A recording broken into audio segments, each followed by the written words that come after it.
Hello बच्चों, कैसे हैं सब। लास्ट क्लास में हमने गुडविल पढ़ा था और गुडविल में भी हमने वैल्यूएशन ऑफ गुडविल के अंदर अलग अलग मेथड्स पढ़ लिए थे। हमारी गुडविल की क्लास नंबर 4 आई थिंक। ठीक है, हमारा गुडविल के अंदर हम पढ़ रहे थे nature and it's valuation, nature plus methods of valuation, हम ये पढ़ रहे थे। नेचर आपको सबसे पहली क्लास में बता दिया था, फिर से बता रहा हूँ, गुडविल इज इंटेंजिबल एसेट। ठीक है, वैल्यूएशन की बात करें तो वैल्यूएशन के हमने अलग अलग मेथड्स पढ़े थे। इस वैल्यूएशन के मेथड्स के अंदर हमने सबसे पहले देखा था average profit method, average profit method. इस मेथड के अंदर मैंने आपको दो मेथड बताए थे, एक आपको सिंपल एवरेज प्रॉफिट मेथड बताया था और दूसरा आपको बताया था वेटेड एवरेज प्रॉफिट मेथड। ठीक है, इसका आपको कहते हैं फॉर्मूला भी बता दिया था उस वक्त। ठीक है, अच्छा, इसके अलावा लास्ट क्लास में हमने जो बात की थी वो बात की थी सुपर प्रॉफिट की।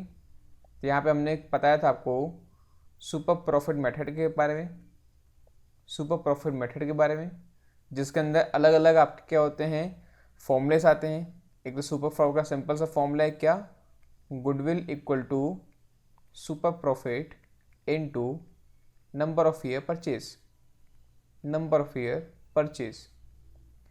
इसके बाद हमने सुपर प्रॉफिट कैसे निकालते हैं वो देखा था, super profit equal to average profit minus normal profit.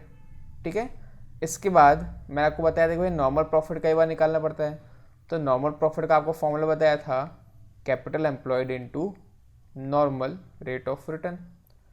अच्छा, जरा इस फॉर्मूले को थोड़ा ध्यान रखना, normal profit equal to capital employed into normal rate of return. Sir ऐसा क्यों, इस फॉर्मूले को क्यों ध्यान रखना है, अभी समझ जाओगे थोड़ी देर में। अच्छा, इसके बाद फिर आपको बताया था मैंने कि कैपिटल एम्प्लॉयड क्या होता है। तो कैपिटल एम्प्लॉयड का आपको दो तरीके बताए थे। एक तरीका आपको बताया था total asset minus other liabilities, और दूसरा आपको जो तरीका बताया था वो था capital plus reserve and surplus plus accumulated profit minus accumulated loss. ये एक्यूमुलेटेड लॉस एक्चुअली होता क्या है बेटा, ये आपके होते हैं फिक्टिशियस एसेट्स, फिक्टिशियस एसेट्स।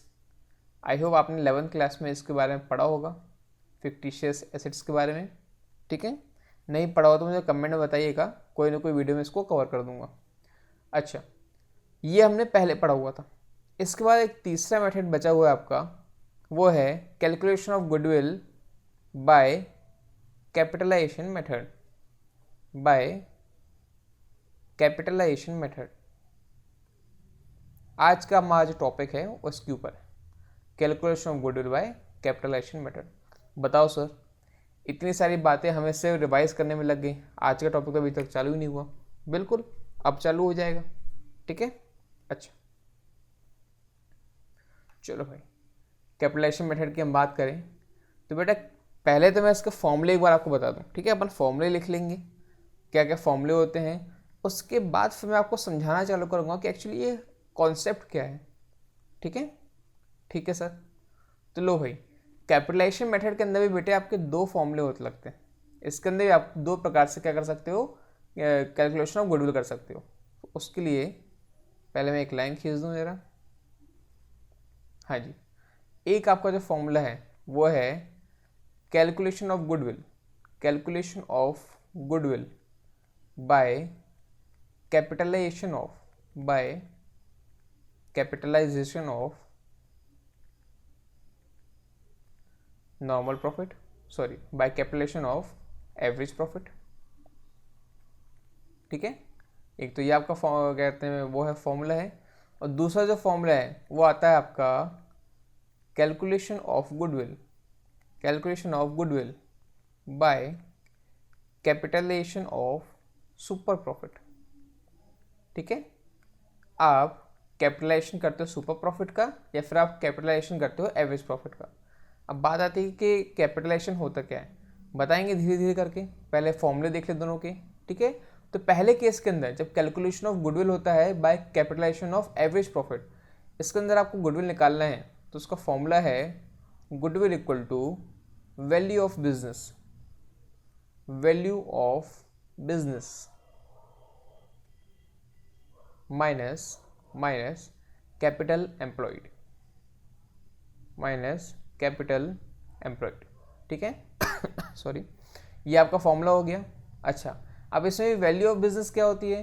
तो भाई ये वैल्यू ऑफ बिजनेस का मतलब है, वैल्यू ऑफ बिजनेस इसका मतलब है average profit divided by normal rate of return. ठीक है। मैंने थोड़ी सी गलती कर दी आई थिंक, क्या नहीं, सही है, average profit divide by normal rate of return, यही होता है। ठीक है भाई। अच्छा, तो अल्टीमेटली लिखा जाए तो गुडविल का आपका formula by capitalisation of average profit क्या होता है? वैल्यू ऑफ बिजनेस की जगह मैं क्या लिख दे रहा हूँ? Average profit upon normal rate of return minus capital employed. बेटा ये आपका फॉर्मूला है गुडविल का by capitalisation of average profit. ठीक है, ठीक है सर, फॉर्मूला तो बहुत ही आसान है, बिल्कुल। सेकंड फॉर्मूला उससे भी आसान है, calculation of goodwill by capitalisation of super profit. देखिए इसका फॉर्मूला सीधे सीधा है goodwill equal to super profit divided by normal rate of return. क्या बात है सर, हमें तो लगा कठिन होगा, नहीं, इसका फॉर्मूला और भी आसान है। ठीक है, average goodwill equal to super profit divide by normal rate of return. बेटा ये दो फॉर्मूले जो आपको ध्यान रखने हैं, ये वाला और ये वाला। फॉर्मूले तो रट गए होंगे, बहुत ही आसान है। ठीक है, कैसे कैसे? Calculation of goodwill by capitalisation of average profit, value of business minus capital employed. Value of business होता है आपका average profit upon normal rate of return, तो इसलिए आपका फॉर्मूला क्या बन गया? Goodwill equal to average profit divide by normal rate of return minus capital employed. और वहीं अगर आपको एग्जाम में आ गया calculation of goodwill by capitalisation of super profit, तो उसका फॉर्मूला क्या है? Super profit divide by normal rate of return. अब कॉन्सेप्ट क्या चल रहा है वो देखते हैं। ठीक है, अपन इसमें कॉन्सेप्ट की बात करते हैं। लो भाई जरा कॉन्सेप्ट समझिएगा, उसके बाद हम बात करेंगे ऊपर। हाँ जी बेटा, ये मेरा बिजनेस है, ये मैंने कोई बिजनेस बना के रखा है। ठीक है, मैंने इस बिजनेस को बनाने के लिए 10 लाख रुपए लगाए थे। ठीक है, 10 लाख रुपए लगाए थे। अच्छा, अब ये जो बिजनेस है इसमें नॉर्मली जो आपका नॉर्मल रेट ऑफ रिटर्न है, इंडस्ट्री का नॉर्मल रेट ऑफ रिटर्न 10% का है। मतलब ये जो भी बिजनेस है, फॉर एग्जांपल चलो मेरा मार्बल्स का बिजनेस है, मार्बल टाइल्स टाइल्स का बिजनेस मान के चलो, तो उसमें मैंने 10 लाख रुपए लगाए थे, तो ऑन एन एवरेज उसमें क्या होता है, इस बिजनेस में 10% का रिटर्न मिलता है, ये हम एज्यूम कर रहे हैं। तो अगर मैं बिजनेस चलाऊंगा 10 लाख का, तो ऑन एन एवरेज मुझे 1 लाख रुपए मिलने चाहिए। ये क्या है मेरा? ये मेरा नॉर्मल प्रॉफिट है। बात क्लियर? हाँ सर। तो देखो मैं जब पहले साल चालू किया तो पहले साल में मुझे कितना हुआ? 10 लाख का प्रॉफिट हुआ। ठीक है, पहले साल मुझे 10 लाख का प्रॉफिट हुआ। ये क्या है? ईयर 1। दूसरे साल जो है मुझे कितना प्रॉफिट हुआ? बेटा दूसरे साल मुझे ना ओवरऑल 1.5 लाख का प्रॉफिट हुआ मान लो। ठीक है, तो कह सकते हो 1 लाख तो मेरे को नॉर्मल प्रॉफिट हुआ होगा, प्लस 50 है मेरा एक्स्ट्रा प्रॉफिट है जो मेरे एक तरह से गुडविल के नाम से आया होगा। ठीक है, पैसा वही 10 लाख लगा है, लेकिन अब मैंने इस साल 1 लाख की जगह 1.5 लाख कमाया। ठीक है, तीसरे साल फॉर एग्जाम्पल हम एज्यूम करते हैं कि मैंने ओवरऑल 3 लाख रुपए कमा लिए। ठीक है, तो देखा जाए तो नॉर्मल प्रॉफिट उसमें कितना है? 1 लाख, और 2 लाख क्या है मेरा? एक्स्ट्रा प्रॉफिट है। तो ओवरऑल जो मैंने 3 लाख रुपए कमाया है वो मेरा क्या है? गुडविल के साथ का पैसा है। ये बात तो समझ में आ रही है कि भाई नॉर्मली अगर 10 लाख का बिजनेस करते हो तो ऑन एन एवरेज 1 लाख रुपए कमाने चाहिए। पर चूंकि मेरा क्या है, मैं बिजनेस में अच्छे से काम कर रहा हूँ, लोग मेरा नाम से जान रहे हैं, मेरा क्या कहते हैं, मेरे मैनेजमेंट को बहुत अच्छे से समझने लगे हैं लोग, जो है मेरे यहाँ आके थोड़ा अच्छा फील करते हैं, तो वो मेरे यहाँ से ही सामान लेके जाते हैं।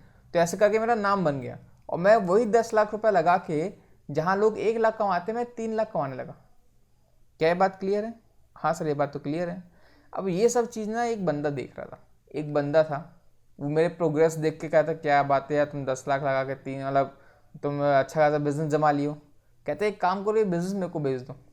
मैं कहा ठीक है भाई, अगर तेरे को खरीदना है मैं तेरे को बेच दूंगा, लेकिन तू एक बात बता, अगर तू ये देख रहा है कि मेरा 3 लाख का प्रॉफिट हो रहा है, तो एक बात बताओ भैया, इस 3 लाख के प्रॉफिट कमाने के लिए क्या तुम 10 लाख लगाने पड़ेंगे या फिर 30 लाख लगाने पड़ेंगे? भाई सीधी सीधी बात है ना। अगर आप 10 लाख लगा के नॉर्मल प्रॉफिट 1 लाख कमाते हो, तो अगर तुम नया नया बिजनेस चालू कर रहे हो, तुम चाह रहे हो पहली साल तुम्हें 3 लाख का प्रॉफिट हो, तो तुम्हें 30 लाख लगाने पड़ेंगे। प्रपोर्शनिटी समझ में आ रहा है? हाँ सर, ये तो मतलब ऐसे सामने समझ में आ रहा है। तो मैं कहा ये कैसे निकाला कि 3 लाख लगा के 30 लाख, 3 लाख के लिए तुम्हें 30 लाख लगाने पड़ेंगे। देखा जाए तो मेरा प्रॉफिट कितना है, 3 लाख का। ठीक है, जो इंडस्ट्री का एवरेज है, इंडस्ट्री का नॉर्मल रेट ऑफ रिटर्न कितना है, 10%। अगर मैं 3 लाख को 10% से डिवाइड करता हूँ तो कितना आएगा, 30 लाख आएगा। ठीक है, और ये 30 लाख क्या है, ये मेरे बिजनेस की वैल्यू है, ये मेरे बिजनेस की वैल्यू है, वैल्यू ऑफ बिजनेस। बात क्लियर? तो भाई तुम ये मत देखो कि मैंने 10 लाख लगाए, ये देखो कि आज की डेट में मेरे बिजनेस की कीमत कितनी है। मेरे बिजनेस की कीमत है 30 लाख। ठीक है, जबकि मैंने पैसा कितना लगाया, मात्र 10 लाख। तो देखा जाए तो मेरा गुडविल कितना है भाई, 10 लाख मेरा कैपिटल है, तो 20 लाख मेरा क्या है, गुडविल है। आप मुझे क्या करो, 20 लाख गुडविल के दे दो। क्या बात क्लियर हो रही? हाँ सर एकदम सही बात है। तो बस बेटा यही बात मैं यहाँ पे फॉर्मूले के रूप में बता रहा हूँ। देखो फॉर्मूला क्या है, फॉर्मूला क्या है, goodwill equal to average profit upon normal rate of return minus capital employed. इस अगर मैं एग्जांपल की बात करूं तो बेटा एवरेज प्रॉफिट कितना था, सर आपका एवरेज प्रॉफिट हो गया था 3 लाख। मैं कहा बिल्कुल सही। नॉर्मल रेट ऑफ रिटर्न कितना बताया था, सर 10% बताया था। और मैंने पैसा कितना लगाया था, सर आपने पैसा 10 लाख लगाया था। एकदम सही बात है। तो ज़रा देखो 3 लाख डिवाइड करो आप 10% से, तो इसका आंसर आएगा 30 लाख। ठीक है, 10 लाख रुपये मैंने लगाया था, बिजनेस की कीमत है 30 लाख, 10 लाख लगाया था, तो ले देखिए बेटा गुडविल की कीमत कितनी निकल के आई, 20 लाख निकल के आई। हाँ सर, फॉर्मूला तो अब समझ में आ गया कि फॉर्मूला बना कैसे है। क्या पॉइंट क्लियर है? हाँ सर बिल्कुल क्लियर है। इसलिए कहते हैं कि गुडविल को समझाना आसान है, ठीक है, लेकिन उसका कैलकुलेशन करना कठिन है। क्यों? क्योंकि उसके अलग अलग मेथड होते हैं, हर लोग अलग अलग प्रकार से सोचते हैं। कोई सुपर प्रॉफिट मेथड के हिसाब से सोच सकता है, कोई उसको एवरेज प्रॉफिट के हिसाब से निकाल सकता है, कोई उसको कैपिटलेशन मेथड के हिसाब से निकाल सकता है। ठीक है सर, समझ में आ गया। लो भाई, ये फॉर्मूला आई होप अब आपको क्लियर हो गया कि goodwill equal to average profit divide by normal rate of return minus capital employed. ठीक है, अच्छा, और दूसरा आपको फॉर्मूला क्या बताया मैंने, goodwill equal to super profit divide by normal rate of return. ये तो सिंपल है। सुपर प्रॉफिट कैसे निकालता है आपको पता ही होगा, average profit minus normal profit करके आपका सुपर प्रॉफिट निकलता है, divided by normal rate of return. ठीक है, सुपर प्रॉफिट आप निकाल लोगे तो आपका आंसर सीधे सीधे आ जाएगा। हाँ सर। अच्छा, एक आपको डेरिवेशन करके दिखाऊं? क्या मैं आपको एवरेज प्रॉफिट से इस फॉर्मूले को निकाल के दिखाऊं? अब सर आप बोल ही रहे हो तो निकाल के दिखा भी दो। मैंने आपको थोड़ी देर पहले कहा था कि बेटा एक फॉर्मूला याद रखना। कहाँ गया फॉर्मूला, ये वाला देखो जरा। नॉर्मल प्रॉफिट क्या होता है, capital employed into normal rate of return, यही होता है। तो अगर मैं नॉर्मल रेट ऑफ रिटर्न को क्या करूँ, क्रॉस मल्टीप्लाई करके इसके नीचे ले आऊँ, तो क्या होगा सर, ये होगा capital employed equal to normal profit upon normal rate of return. ठीक है, ये इक्वेशन बन गई। क्या पॉइंट क्लियर है? Normal profit equal to capital employed into normal rate of return होता है। उसकी मदद से हमने क्या किया, ये फॉर्मूला निकाल लिया। एनआरआर को हमने क्या किया, क्रॉस मल्टीप्लाई कर दिया। हाँ सर, तो चलो अब देखते हैं जरा, एक मिनट। अब देखेंगे जरा फॉर्मूला कैसे निकला। हाँ जी, ये फॉर्मूला देखिएगा भाई। आपका बेसिक फॉर्मूला क्या है, goodwill equal to average profit upon normal rate of return minus capital employed, यही फॉर्मूला है। अब इसमें इस कैपिटल एम्प्लॉयड को किससे रिप्लेस कर दो, इस फॉर्मूले से रिप्लेस कर दो। कौन से वाले फॉर्मूले से, ये वाले फॉर्मूले से। ठीक है, नॉर्मल प्रॉफिट अपॉन एनआरआर। तो देखो जरा, अगर हम रिप्लेस करें तो average profit upon normal rate of return minus capital employed की जगह क्या लिख देंगे अपन, normal profit upon normal rate of return. Sir ये कहाँ से आया, फिर से बता दे रहा बेटा, ये आपका आया है, ये आपका जो फॉर्मूला आया है, ये आपका फॉर्मूला यहाँ से आया, ये इस फॉर्मूले को मैंने यहाँ पे रखा है, ठीक है। अच्छा अब देखिए ज़रा, हाँ जी, इससे क्या होगा, इससे आपका NRR क्या है, 1 अपॉन NRR कॉमन है, हाँ सर कॉमन है। तो देखो ज़रा, नॉर्मल रेट ऑफ रिटर्न आपका कॉमन हो गया, तो ऊपर क्या आ गया, average profit minus normal profit, ठीक है ना। तो आपका average profit minus normal profit क्या होता है, सर क्या बात है, average profit minus normal profit super profit होता है, डिवाइडेड बाय NRR। देखो यही फॉर्मूला आ गया, ठीक है। हालांकि डेरिवेशन की आपको ज़रूरत नहीं है, इस डेरिवेशन की आपको ज़रूरत नहीं है, पर फिर भी मैंने आपको बता दिया कि हालांकि निकलता कैसे, ठीक है। तो calculation of goodwill by capitalisation of super profit upon normal rate of return. बेटा ये आपके कॉन्सेप्ट हो गए किसके, कैपिटलाइजेशन मेथड के। थियोरिटिकली पूरे कॉन्सेप्ट कवर हो गए हैं, अब से बचा है प्रैक्टिकल। तो एक काम करेंगे, मैं कुछ बुक्स से फ़ोटोज़ निकालता हूँ और उसके क्वेश्चंस को उसमें डाल के अपन उसको सॉल्व करते हैं, ठीक है। तो जो बच्चा प्रैक्टिकल करना चाहता है अपन उसको प्रैक्टिकल भी कर लेंगे। तो एक अगली क्लास जो भी रहेगी उसमें हम एक एक दो दो क्वेश्चन हर एक टॉपिक, हर एक मेथड के कवर कर लेंगे। उम्मीद करता हूँ आपको वीडियो पसंद आया है। मेरा नाम है मयंक गौर, मेरा नाम है मयंक गौर। कहाँ गया भैया, एक मिनट बस, हाँ जी, मेरा नाम है मयंक गौर, जबलपुर का हूँ। व्हाट्सएप नंबर ये है, और मेरा एकेडमी का नाम है एस्पिरेंट एकेडमी। मेरी एकेडमी का नाम है एस्पिरेंट एकेडमी। प्ले स्टोर में इसका मैंने अभी ऐप लॉन्च किया है, आप चाहें तो उसको डाउनलोड कर सकते हैं।